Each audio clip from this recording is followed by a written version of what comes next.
But do you think there's going to be a stop of funding new things? Is it slowed down since the movies have always been kind of like it's never been different, right? I think sequels and all that have always been, hey, can we make a sequel?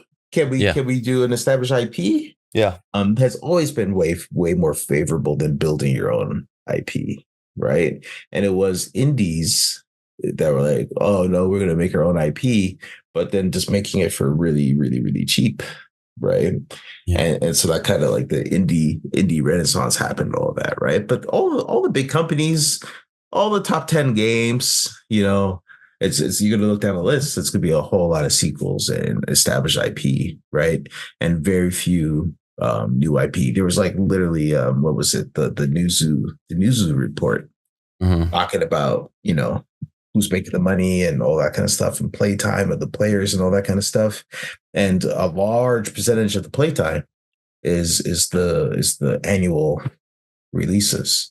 These like NBA 2K, like, and I worked on 2K, and I've just spoken with the people that run the business on the 2K side, right? And so like I know the mindset there, and it's like I try to, like, when I worked at 2K, I try to get them to make a new IP, and it was like, why would I have you work on a new IP, but I gotta have you working on 2K?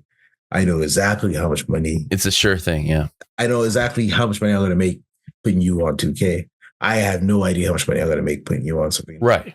Like, it's been like this. It's like this forever. Right. And so I did like looking at the movie side of things. It's funny you said Netflix is doing well. Like, they're doing well now after they cracked down on the passwords. Right. But before they cracked down on the passwords, doing all this new IP was costing them a ton of money. Right. Yeah. And so, of course, now they're like, okay, like, we have to be a little more selective with what we're going to greenlight, and let's bring in nostalgia to fill out the catalog, right? Because, like, an established IP is going to do better just off the rip. It's again, it's the whole thing about risk mitigation, right? Established IP mitigates the risk, right? Right. So, like, let's go in the deeper down, because this topic is, I feel like it's trending really hard towards that, where bigger studios have always taken lesser risks, right? They've always favored sequels.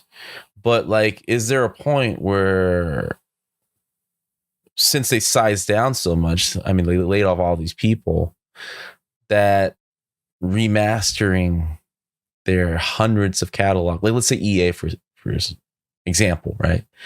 They have so many PlayStation 1, PlayStation 2 games where they can spend the next 10 years just updating that, and it will sell. Like, I mean, they did that with Dead Space.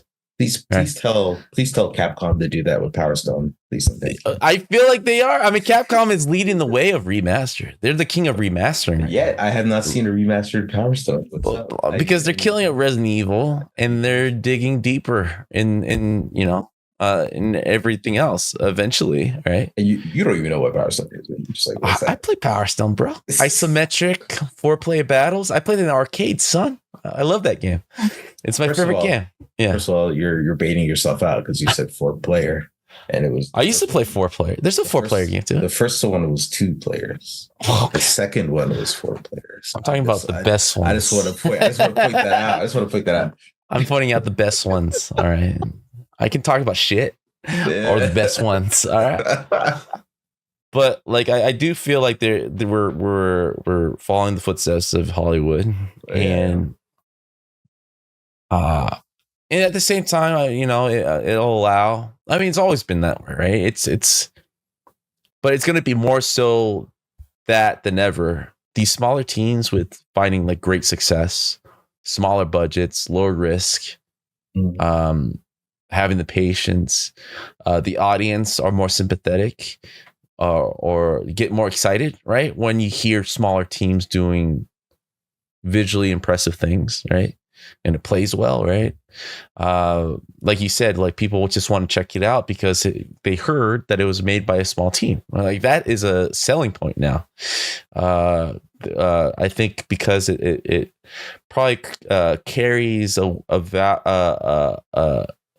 carries a weight of honesty, I guess, right? It feels like I'm less likely to get bullshitted over, right? It's not like it feels like Anthem. Like Anthem was like, I felt like the apex of bullshitting AAA, right?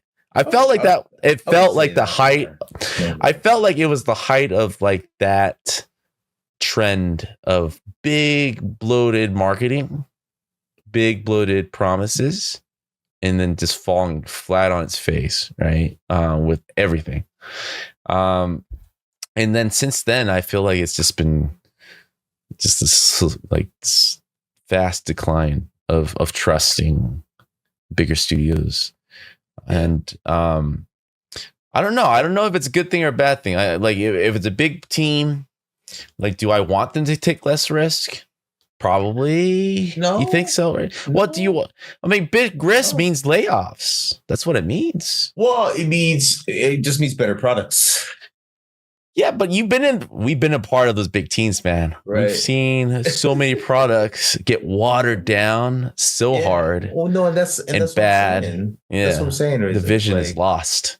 It's like a lot of these. I think risk aversion has gotten worse, right, over the years, right? So it's been like, bigger teams cost more money, so it has to be a more sure thing. Yeah, right? As smaller updates as we do the arms race. You know what I mean? The AAA arms race. So yeah, maybe we should just have like 50 people sized teams, like a bunch of them, and then you see like show us the games you can make, like four 50 size people teams versus one 200 person team. You know what I mean? Yeah. And I think those four smaller teams will probably make something that's way more interesting. Now, will it sell as much? Will it reach as much as the vast variety of people that the 200 person game would? That's up for debate, right? It's definitely changing. I mean, what was the last game that sold like bonkers, right? I mean, besides like maybe like Sony games, right? Like those are the games that seem to sell in the tens, 10 of millions. Call of Duty, but like aside from Call of Duty, right? Call of Duty is kind of like the king of killing it every year, right? The hype machine is so big, but like in terms of quality, like games that people just critically rave, fans rejoice. It's like the Sony games, right? The Sony games are God of War. This is a solid game. You love it. Nintendo, yes, Nintendo's its own market. Everybody does not want to call Nintendo AAA studio. Everybody really wants to go out of their way and say that Nintendo's not a AAA studio, and then they don't realize how big those teams are. Yeah. Right. No, those teams are huge. And how much those teams make, like how much money those games make. Right? They make a lot. It's ridiculous. I think they carried on like that era, like the PlayStation 2. Well, I mean, Nintendo's always been Nintendo, right? They just work smart, smaller teams. But they combine the best of what we're discussing, right? They rely on franchises that people love, right? And they keep those same guys employed. Right. Mm-hmm. And but they don't make that much risk. They don't make the same game. They don't. They play within that universe, which is kind of like what you were saying. He risks it, of course. But then they always like, oh, what's the new thing? Change it up. New thing we can do. They adapt the IP to. I mean, it's very Japanese. I mean, you were talking about Kojima. Yeah, he made Metal Gear for a long time, like 17 years, right, of his life. But it wasn't the same game. He really just used that as a backbone to build off of. Game ideas. Yeah, different game ideas. Cosmetic is different, his approach. Yes, there's this undertone of Metal Gear that's present in all his games, but the game design is very different in each game, right? He tries really hard to kind of amp it up, adjust. It's very unique how I think Japanese kind of make games. And in a lot of those teams, I think a lot of it is because those teams stay together. which is very rare in Western studios still, right? Aside from maybe Respawn and Valve, maybe, right? Naughty Dog. Like there's always some turnover, right? But Sorta. like the creative nucleus stayed together for a long time. Yeah, the big guys are always